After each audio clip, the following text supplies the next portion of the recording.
தீர்மானித்தேன் நின்றே, அர்ப்பணித்தேன் நான் அகமகிழ்ந்தேன் புது வசந்தமென் வாழ்வினிலே. அர்ப்பணித்தேன் நான் அகமகிழ்ந்தேன் புது வசந்தமென் வாழ்வினிலே. தேவ அடிச்சுவட்டில் செல்லவே இயேசுவின் அன்பினையே நான் அனுதினம் அனுபவித்தேன். இயேசுவின் அன்பினையே நான் அனுதினம் அனுபவித்தேன். ஊற்றிடுவேன் என்னை பலியாக அவர் அன்புக்கு பதிலாக. ஊற்றிடுவேன் என்னை பலியாக அவர் அன்புக்கு பதிலாக. தேவ அடிச்சுவட்டில் செல்லவே.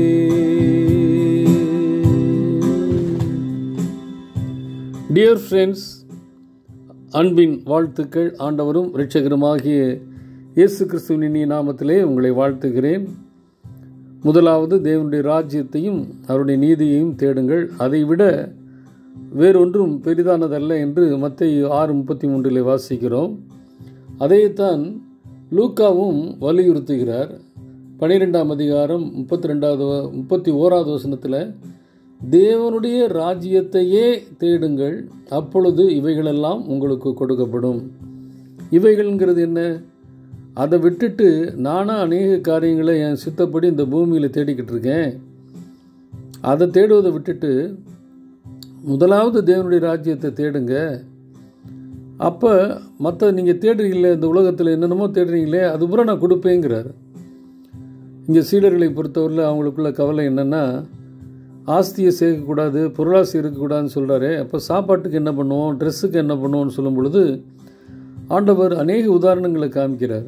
காகத்தை சொல்லுகிறார், காட்டு புஷ்பங்களை சொல்லுகிறார்.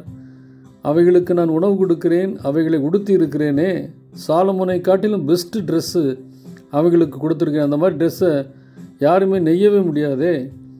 அப்படிப்பட்ட காரியங்களை செய்கிற நான் உங்களுக்கு கொடுக்காமல் இருப்பேன்னா, அதனால் எண்ணத்தை உண்போம், எண்ணத்தை உடுப்போம்னு இந்த சாதாரண மலிவான காரியங்களுக்கு சிறைப்பட்டு ஆண்டவரை தேடுவதிலே குறைவு விட்டு விடாதீங்க. முதலாவது ராஜ்யத்தை தேடுவது மட்டுமல்ல, அந்த ராஜ்யம் பூமியிலே கொண்டு வரப்பட வேண்டும். அது எப்படி? இயேசு கிறிஸ்து அந்த காரியத்தை செஞ்சார்.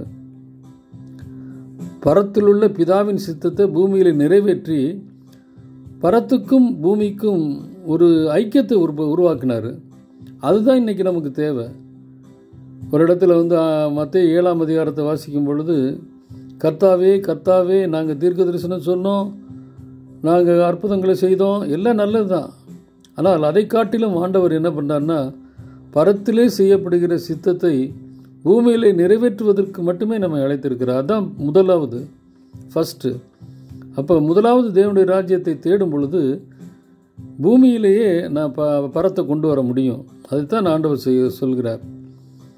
அங்கே உள்ள சித்தம் இங்கே நிறைவேறும்போது பூலோகமும் பரலோகமாய் மாறி போய்விடும். ஆகையாலே உங்களுக்கு கேட்டதெல்லாம் கிடைக்கும்.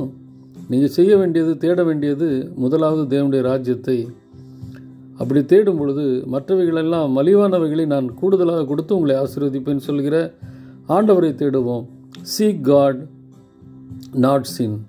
பாவத்தை விட்டு ஆண்டவரை தேடுவோம். அது அர்த்தமுள்ள கிறிஸ்தவ வாழ்க்கைக்கு அடித்தளமாக அமையட்டும். ஆண்டவர் தாமே நம்மை ஆசீர்வதிப்பாராக. ஆமேன்.